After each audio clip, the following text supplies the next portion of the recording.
baik di bumi maupun di langit. Tidak ada yang tersembunyi dari pengetahuan Allah. Tidak pula yang lebih kecil dari itu, tidak pula yang lebih besar. Semuanya diketahui. Wa annahu la yaqulu wa la yansa. Allah tidak pernah lalai dan tidak pernah lupa. Wa anna ulumul khalaiq ala sa'atiha wa tanawu'iha idza nusibat ila ilmillah idmahallat wa talashat. Dan bahwa ilmunya seluruh makhluk dengan seluruh keluasannya, ilmu seluruh makhluk dan berbagai macamnya ilmu seluruh makhluk, apabila dinisbatkan kepada ilmunya Allah itu benar-benar tidak ada apa-apanya, benar-benar ya sirna. Kama anna udarahum idza nusibat ila qudratillah lam yakun laha nisbah ilaiha biwajhil wujud.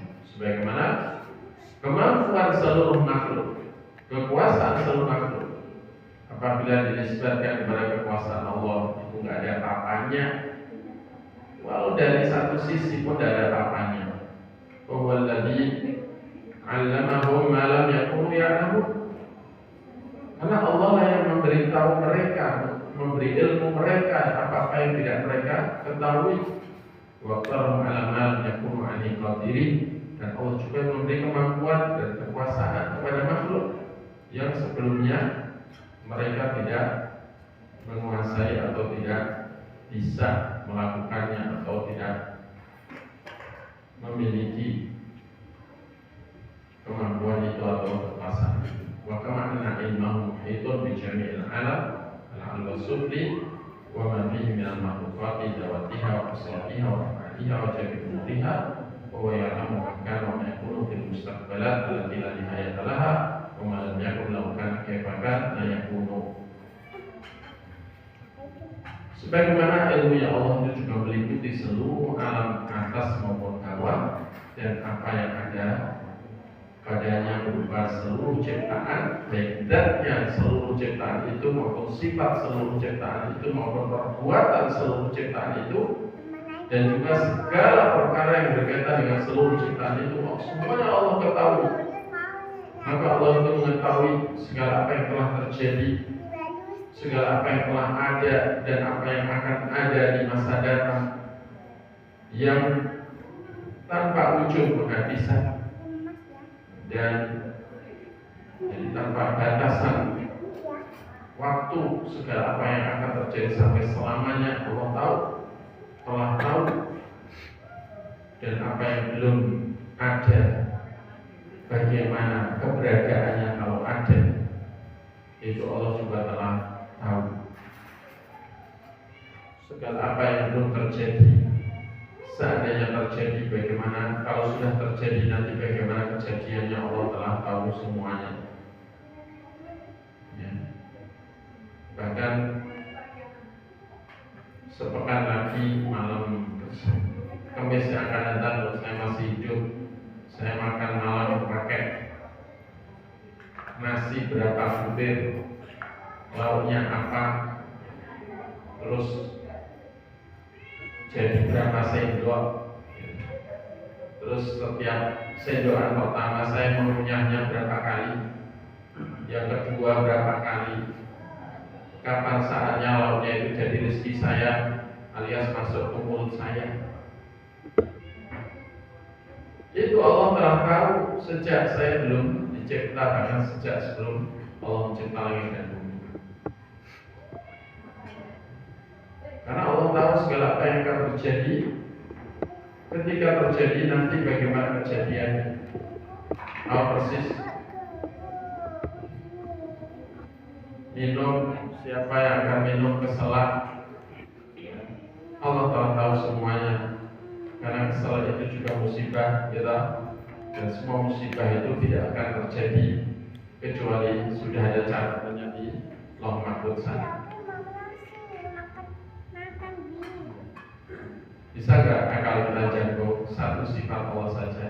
Dan bisa.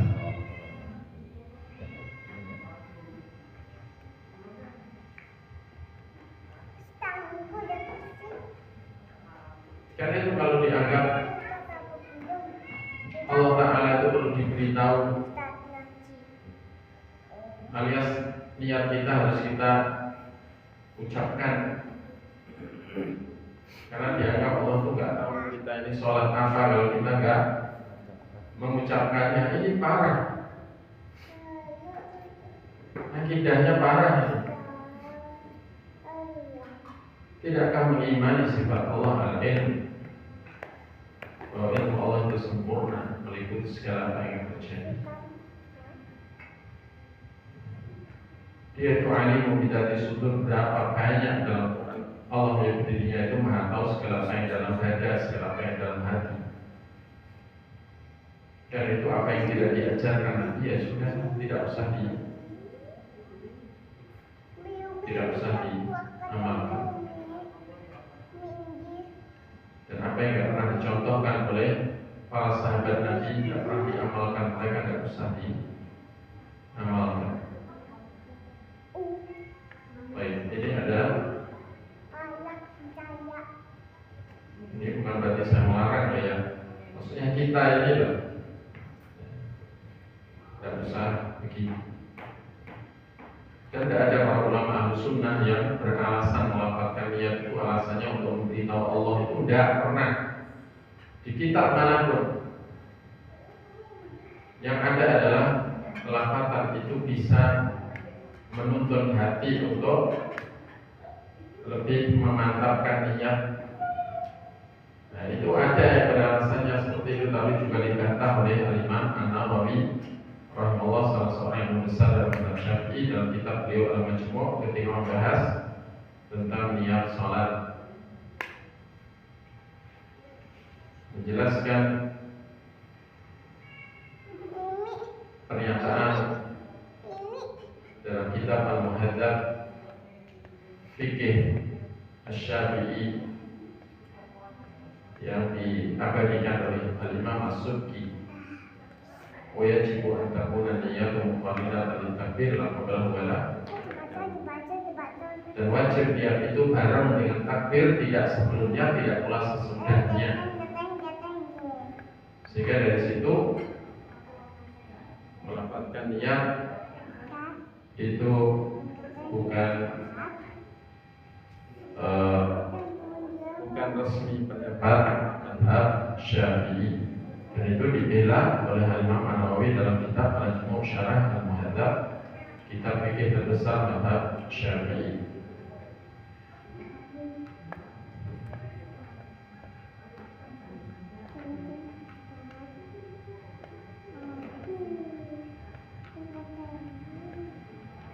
Baik.